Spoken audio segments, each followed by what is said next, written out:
ना मैं गिरा, ना मेरे उम्मीदों के गिनार गिरे। ये और बात है कि मेरे मुझको गिराने के चक्कर में दुश्मन मेरे बार बार गिरे, बार बार गिरे। तो आइए हमारे लाडले खासदार इम्तियाज जलील साहब।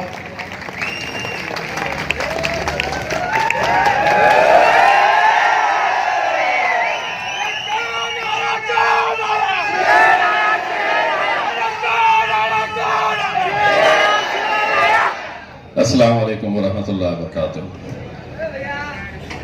यौम आज़ादी के 75 साल के मौके के ऊपर मैं अब तमाम लोगों को तहे दिल से मुबारकबाद पेश करता हूँ।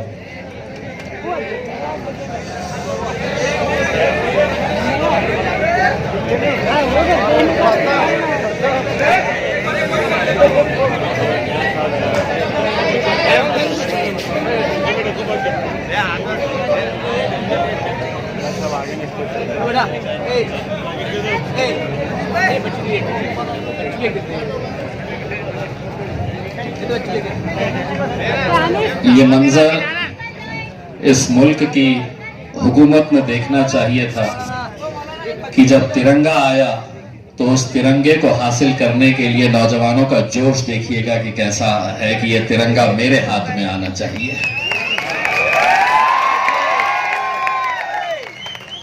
जब पार्लियामेंट के अंदर मोदी साहब ने यह ऐलान किया कि 13 से 15 तारीख तक हर घर पर तिरंगा लगना चाहिए, तो हमने उन्हें देखकर कहा ओफ ओफ तुम भी। चलिए इन 75 सालों के अंदर इस मुल्क के मुसलमानों को इस बात का फख्र होना चाहिए कि जो दौर जिसका चल रहा है, जिसकी हुकूमत इस मुल्क के अंदर है, आखिर हम लोगों ने उन्हें मजबूर तो किया है कि उनके झंडे को हटाए और हमारे तिरंगे झंडे को हर घर के ऊपर लहराने लगे। और जब वो 3 दिन की बात कर रहे थे तो हम ये कह रहे थे कि हम तो पिछले 75 सालों से इसे बड़े फख्र के साथ अपने घरों पर, अपने दफ्तरों पर हम लहराते आए हैं। उन्होंने कहा कि अपने पार्टी के लोगों को कहा कि अपने अपने शहरों में जाओ और तिरंगा रैली निकालो। मैंने कहा ओफ ओफ ये भी हमसे ही सीख रहे हैं। हम तो पिछले 7 साल से अल्हम्दुलिल्लाह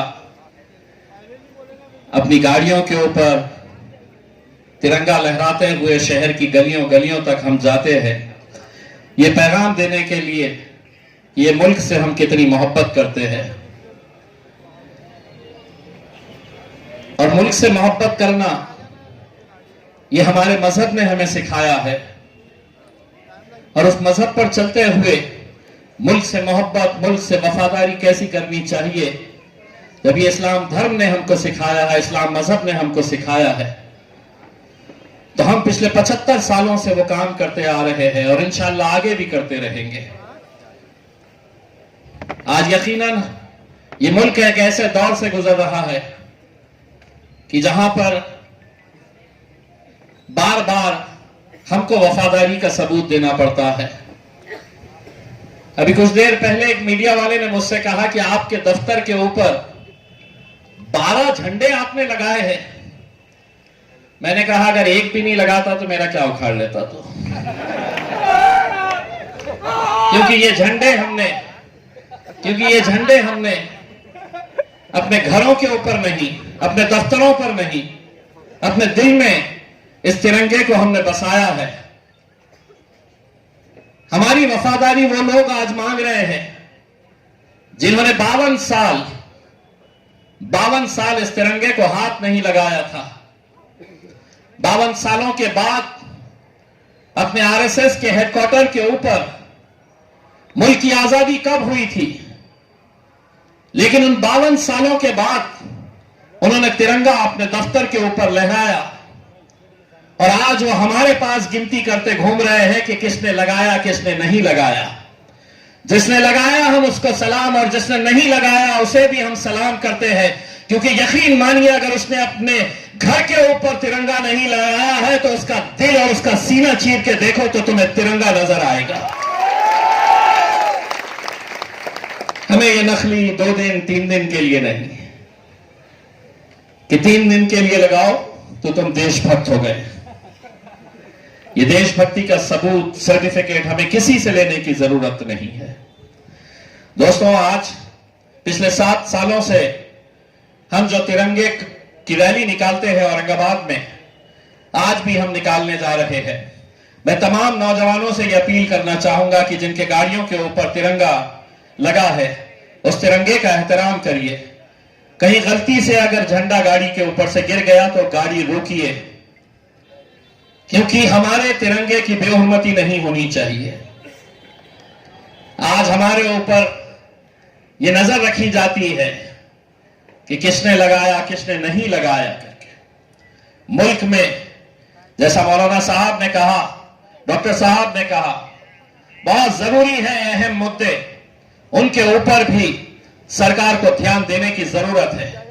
इन 75 सालों के बाद अगर राजस्थान से एक खबर आती है कि 9 साल का एक दलित लड़का, स्कूल में पढ़ने वाला 9 साल का एक छोटा सा बच्चा,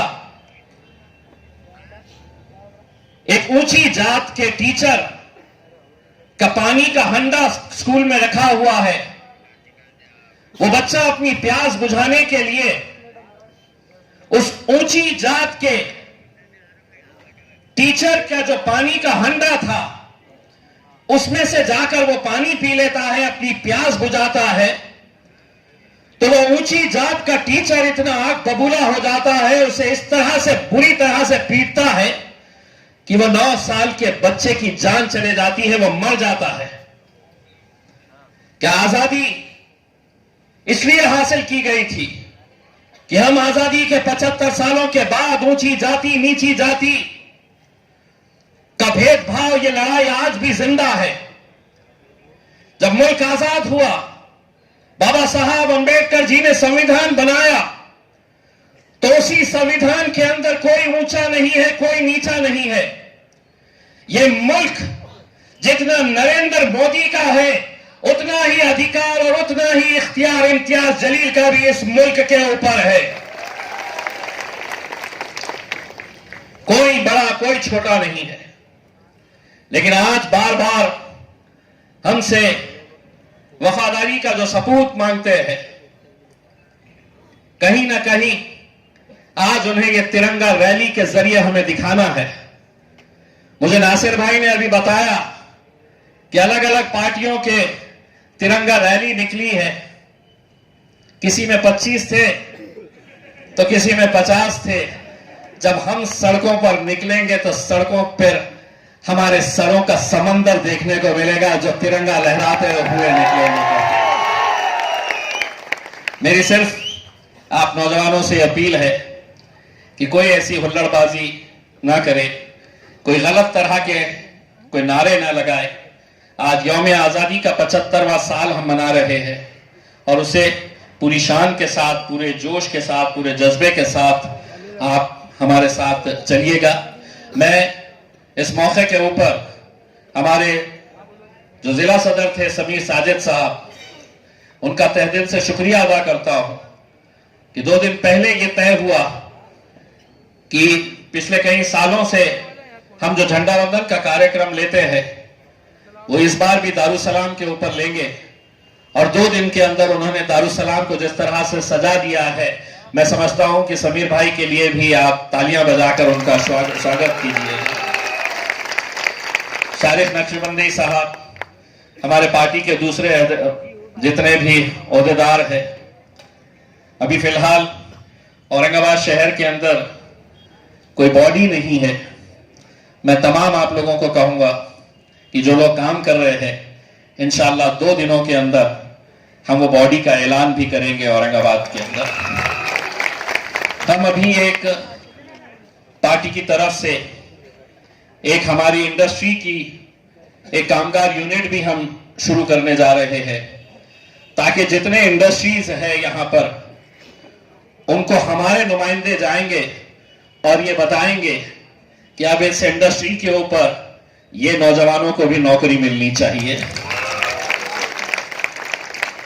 वो बॉडी भी बनाने जा रहे हैं।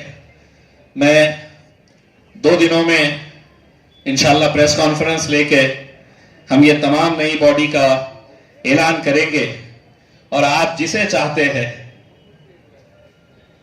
आपने मुझे चाहा तो मैं दिल्ली गया, अब आपके शहर की, आपके जिले की नुमाइंदगी जो होना है वो हम इंशाल्लाह आने वाले 2 दिनों के अंदर प्रेस कॉन्फ्रेंस लेके इसका ऐलान करेंगे।